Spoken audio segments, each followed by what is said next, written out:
Let's watch ABC go from excited to disappointed on election night in 2016. A lot of great moments in here. Let's take a look. Vega, you, of course, have been with the Clinton campaign from the very, very beginning. And one of the things they've been telling us in the last couple of days, as it seemed like they were getting momentum coming into Election Day, is they really look back at the convention and the debates as the turning points. Those are the two moments in this campaign that basically gave them their biggest bumps in some of the polls. Of course, that first, the convention, the con moment, that Gold Star family that ended up going at it with Donald Trump, telling him to read the Constitution, and Michelle Obama's line, "They go low, we go high," that became a campaign point for Hillary Clinton. She mentions it almost every day. That when someone is cruel or acts like a bully, you don't stoop to their level. No, our motto is, when they go low, we go high. And of course, that first debate where they just went at it. I have a feeling that by the end of this evening, I'm going to be blamed for everything that's ever happened. Why not? Why not? Yeah, why not? Hillary Clinton turning that issue into Alicia Machado, took that out on the campaign trail. And you really saw her shift in her campaigning, turning it then to an issue of women, one that she started running on and has not stopped since, George. And how about the lowest point? I got one word for you, emails, and it did not let up. She started her campaign on the issue of emails at a low point. 33,000 emails that you deleted and that you acid washed. And then the 2 boxes of emails and other things last week that were taken from an office and are now missing. David made mention of Hillary Clinton's book and a chapter about when you should apologize. I think Donald Trump missed that chapter somewhere along the line. And the toxic nature of this campaign is truly dismaying to somebody who loves politics. You know, you are all immersed in the who's going to win which Senate race and which whatever. But being retired, I look at it sort of from... Look, as a quick aside, look how many people are there analyzing this election. That's 4 desks. There's another shot actually later. I think there are 5 full desks of panelists covering this election. That is a hilarious picture. 10,000 feet and at a greater distance. And this campaign truly, truly dismays me for the country. We learned today that former President George W. Bush and his wife Laura did not vote for Donald Trump either. And this, there was the never Trumpers. Big group of conservatives, including you, that said the Republican Party simply cannot get on board. And we'll see what the implications of that are going forward. I see that Senator Pat Toomey in Pennsylvania in a tough re-election. The implications are that you're basically all irrelevant. And I'm not for Trump, but I'll say this. I mean, if we have a reasonably close race, if Trump does almost as well as Mitt Romney did in 2012, better than John McCain in 2008, he will be a big force. This is not the end. If Trump loses tonight, it's not the end of Trump. It may be the end of the beginning of the Trump phenomenon, but the implications of Trump will ripple through the Republican Party and our... What if he wins? What if he wins, though? And I think you're going to see the African-American vote really come out. I think it's unreasonable to expect the vote to come out the same way it did in 2008, 2012, but I think that we're really going to show up because we understand how important this race is. I was there at the Congressional Black Caucus when President Obama looked into the crowd and said, if you care about me, and if you care about my legacy, then you need to support Hillary Clinton. And I think a lot of us heard that very loudly. Cookie Robert, you spent a lot of... Did he say that? What, if you care about me, if you care about my legacy? So when President Obama says it would be an insult to his legacy if you don't vote for Hillary Clinton, do you believe that? I absolutely do. African-American voters could make the difference.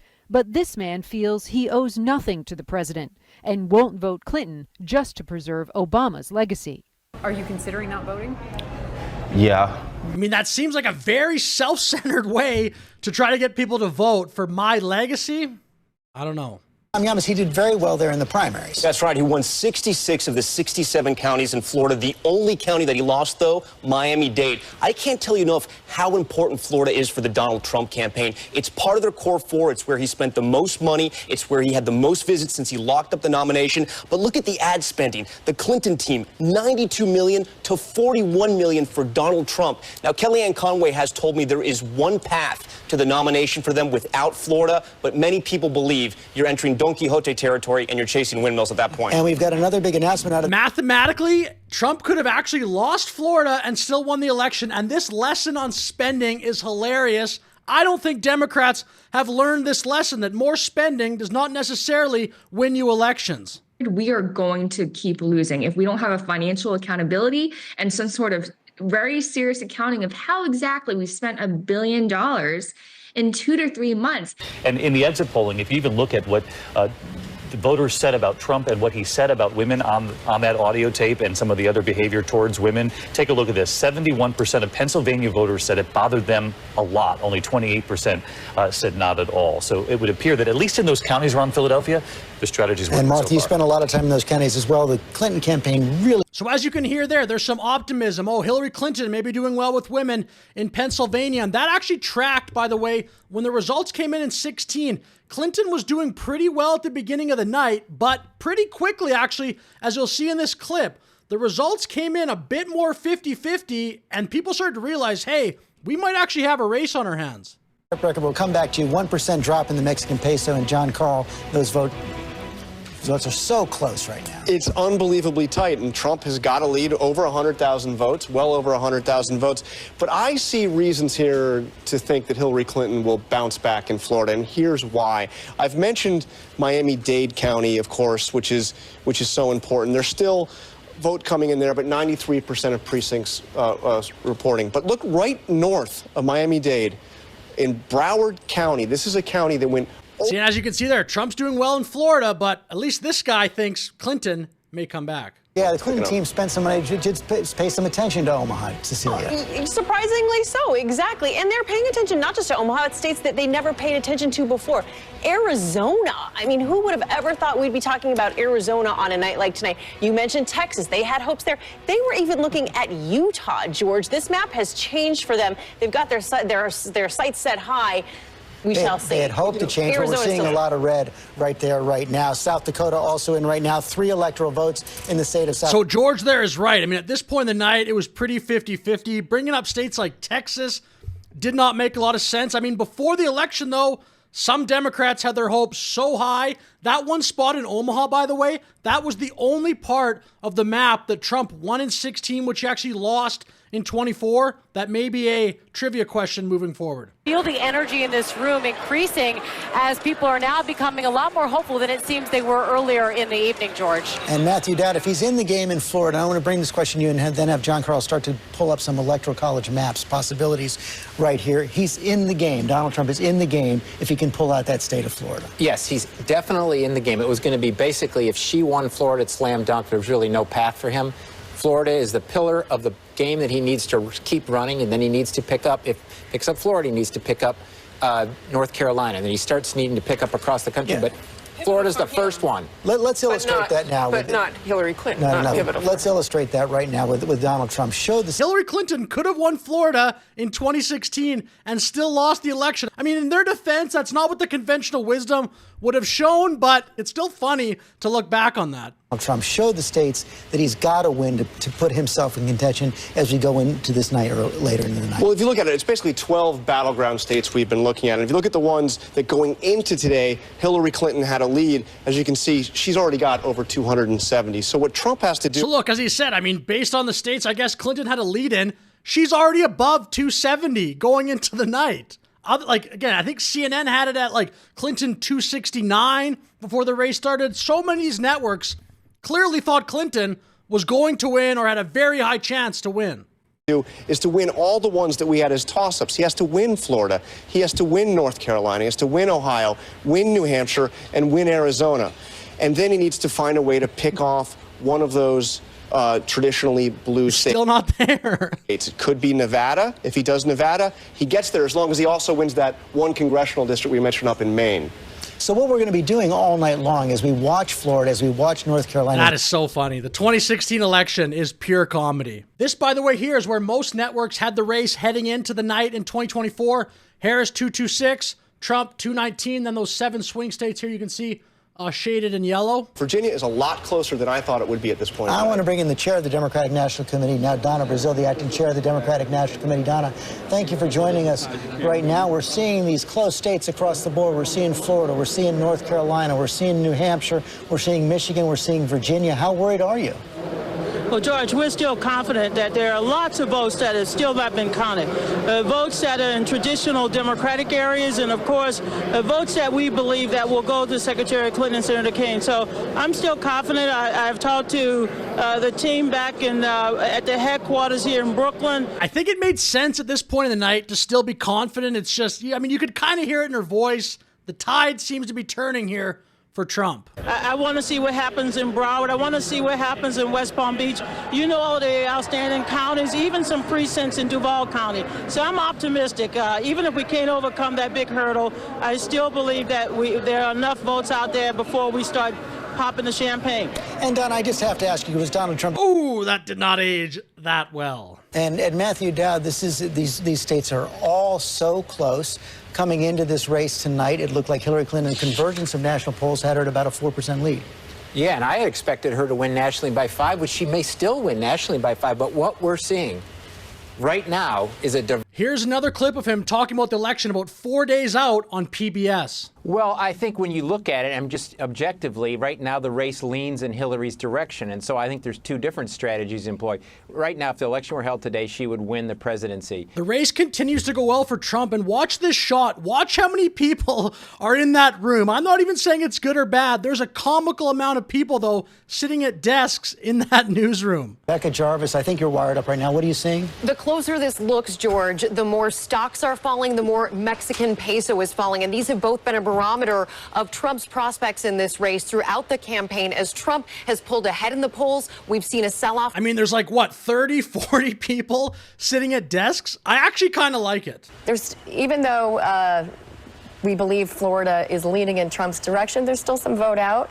There's big Democratic counties that have yet to report in Michigan. I think this night is just going to be later than anybody thought, but I think she's still favored to win. Let's take another look at Michigan. I don't know about that. Big state for Donald Trump. Donald Trump has won the state of Ohio. Donald Trump wins the state of Ohio, one of his core 4. You saw it right there. A big victory there for Donald Trump. There you see it. Key state, no Republican is... Pretty big news because Ohio in 2016 was a swing state. And Wisconsin? Wisconsin's going to be a tight race, and so we'll keep an eye on that. But Senator Johnson's fighting hard, and I think we've got some areas that, you know, if you look at some of those key... I think that was the first or one of the first times that Wisconsin was mentioned this night. That's Hillary Clinton campaign right there. You see tiers of the Clinton campaign. Now let's take a look at the pictures at the Trump headquarters right now. You hear those hats. Donald Trump now has 222 electoral. So the race was not over at this point, but clearly the momentum is swinging in Trump's favor by a lot. At another big state, it's an important one. Actually, it's a small state, but it's a very important one. It's the state of Iowa. 6 electoral votes. Last vote of Republican for George W. Bush in 2004. It has gone to Donald Trump.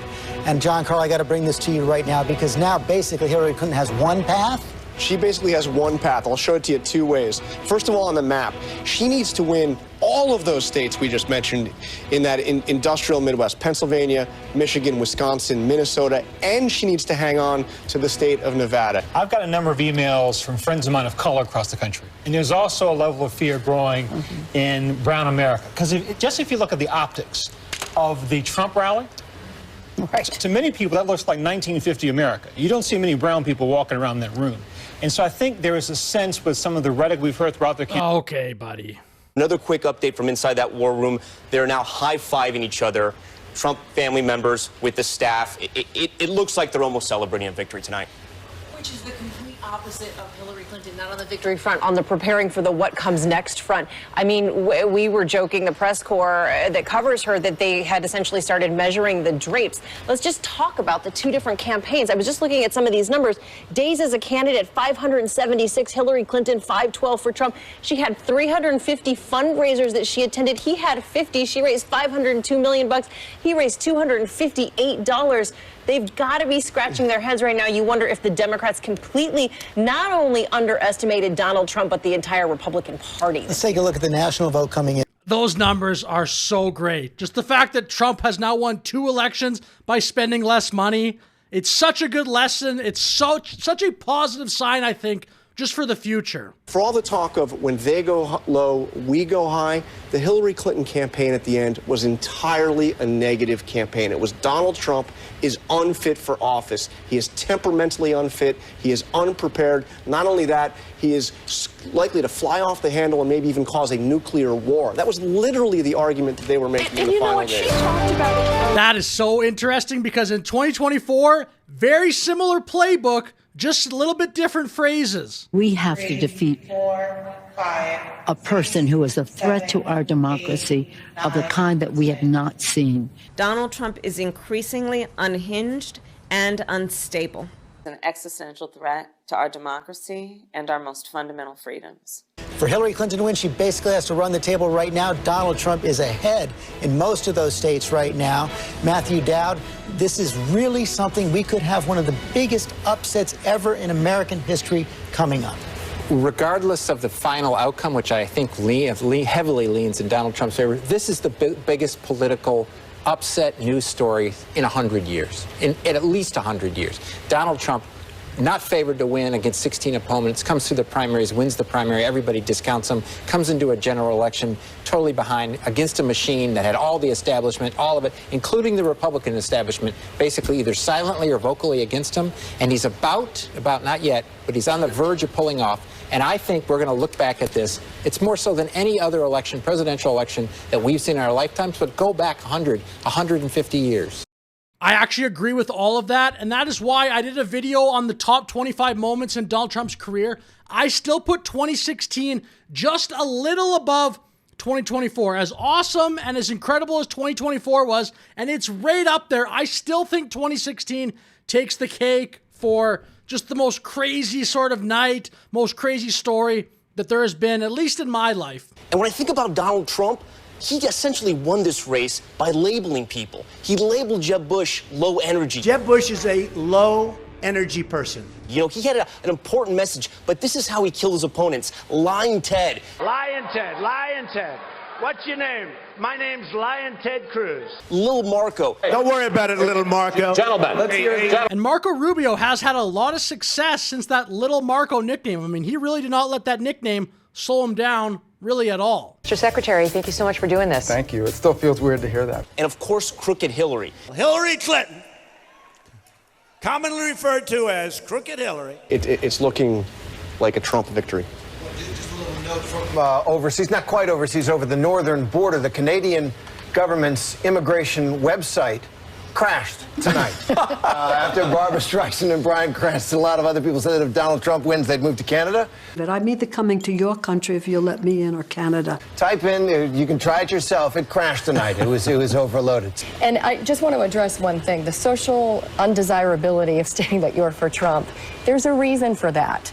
It's not because his message was hopeful. It's because his message was divisive. Whoa. Make America Great Again was a dog whistle for keeping immigrants out, for keeping your foot down on people, for discriminating against women, for sexual assault, all of these things that Trump became about. But you know what? But Alex, remember the most Trump derangement syndrome before the term was even out there. The whole dog whistle argument is ridiculous. Make America Great Again means make America great again. You want to change that in your head? That's on you. This clip here actually went very viral on election night. This is probably the only clip from this entire coverage that I remember. Looking back and at an interview Tim Kaine gave. Tim Kaine has a son in the Marine Corps. He was asked by John Dickerson, so if Donald Trump is democratically elected and your son is serving as a Marine, you wouldn't trust his life under that commander-in-chief? And Kaine said, I wouldn't. That's a pretty extraordinary thing to say if you have a son in the Marine Corps and that you don't trust the commander-in-chief. The people in the military defend the Constitution. Let's go back and look at where we are right now. Let's take one more look at these. I mean, I don't know. Like, what is he really supposed to say? Tim Kaine at the time was running against Donald Trump. I don't know if he's just going to say all shining things about him. I don't know. That clip, though, as I said, went incredibly viral in 2016. What I hope the story of tonight is where our country goes from now. There's a lot. There's a big difference between fighting to win and being a leader. When you're a candidate, it's great to have a winning strategy, a logo, a baseball hat, but I don't think anybody up here that's a supporter of Trump or a Republican can say one thing, one policy that he'll actually do to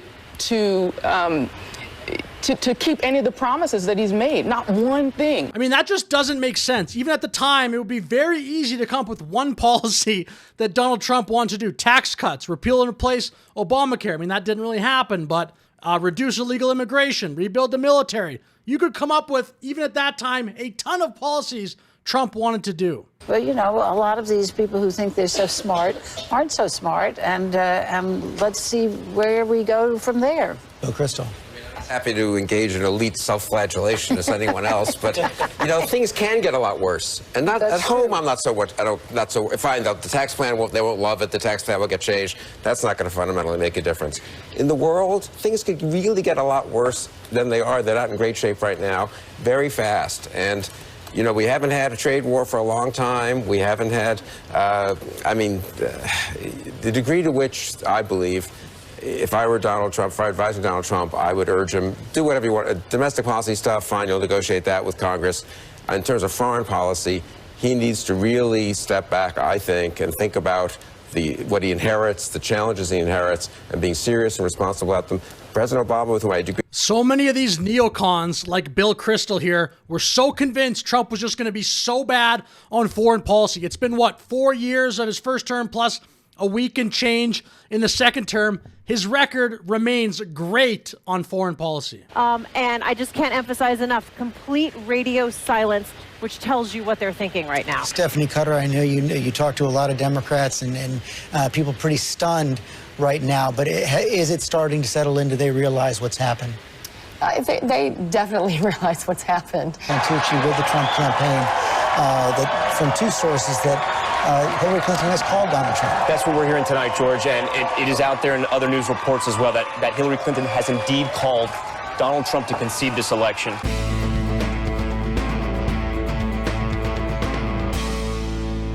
So with that said, I'll finish the video. Hope you enjoyed it. I will see you in the next one. Like and subscribe, leave a comment, and have a great day.